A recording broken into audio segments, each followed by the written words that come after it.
In this video, let's see how we can encrypt our stored procedures and functions in SQL Server. So I have opened up my database. Let's see what are the procedures available in my database. Okay, so if I go to stored procedures folder, I can see these are the procedures available. Now let's see the definition of get employees by ID. Let me do create or alter so I can get the script of my stored procedure, right? So if I execute this, I can see what logic is written inside this procedure. Right.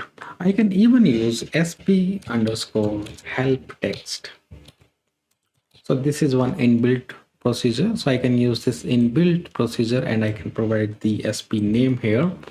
And if I execute this, I'll get the definition of my stored procedure.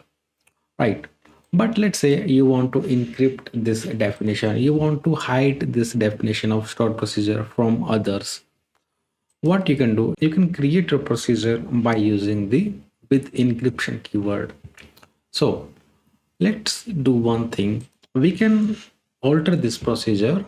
So I can specify with encryption here, with encryption. And if I create my procedure with this particular keywords, let's see what will happen. Okay, I have altered my procedure now.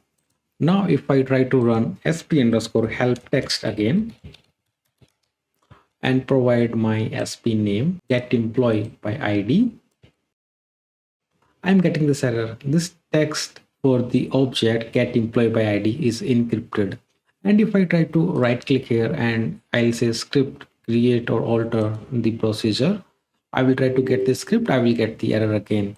And the error will say the text is encrypted because now the procedure has been encrypted, right? So you cannot see the definition of this procedure again.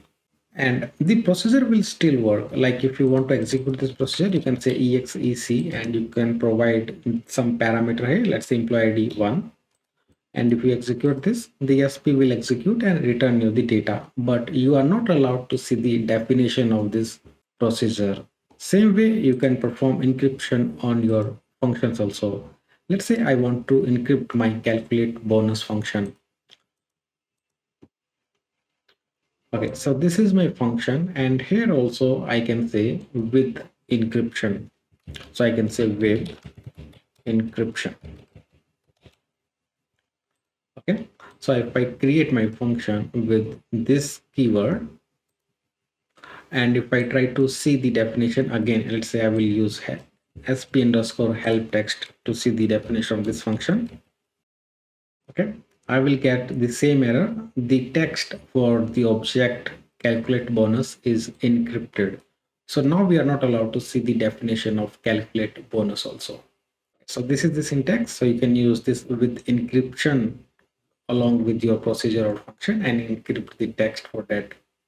Similarly, for functions also, you can use the same with encryption and create it. Okay.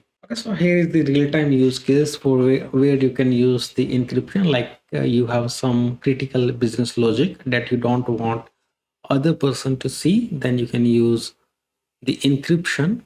Let's say you have some pricing algorithm that you want to hide, then you can encrypt that algorithm in the stored procedure. You have some sensitive calculations. For example, let's say this calculating the salary of the employees after adding the bonus is confidential and you don't want to expose this to other people who has access to your database. So you can encrypt your definitions using the with encryption keywords. Okay, so here are the key points. So with encryption, we'll hide the definition. Okay, it works for procedures as well as for functions, and there is no official way to decrypt it. Once the SP is encrypted, you cannot officially decrypt it. Okay, and the last point that I want to mention, it's always better to keep the backup scripts. So even if you want to modify your procedures in the future, right, you can use that script to modify it, because once the procedure is encrypted, there is no way to get the definition back from the database.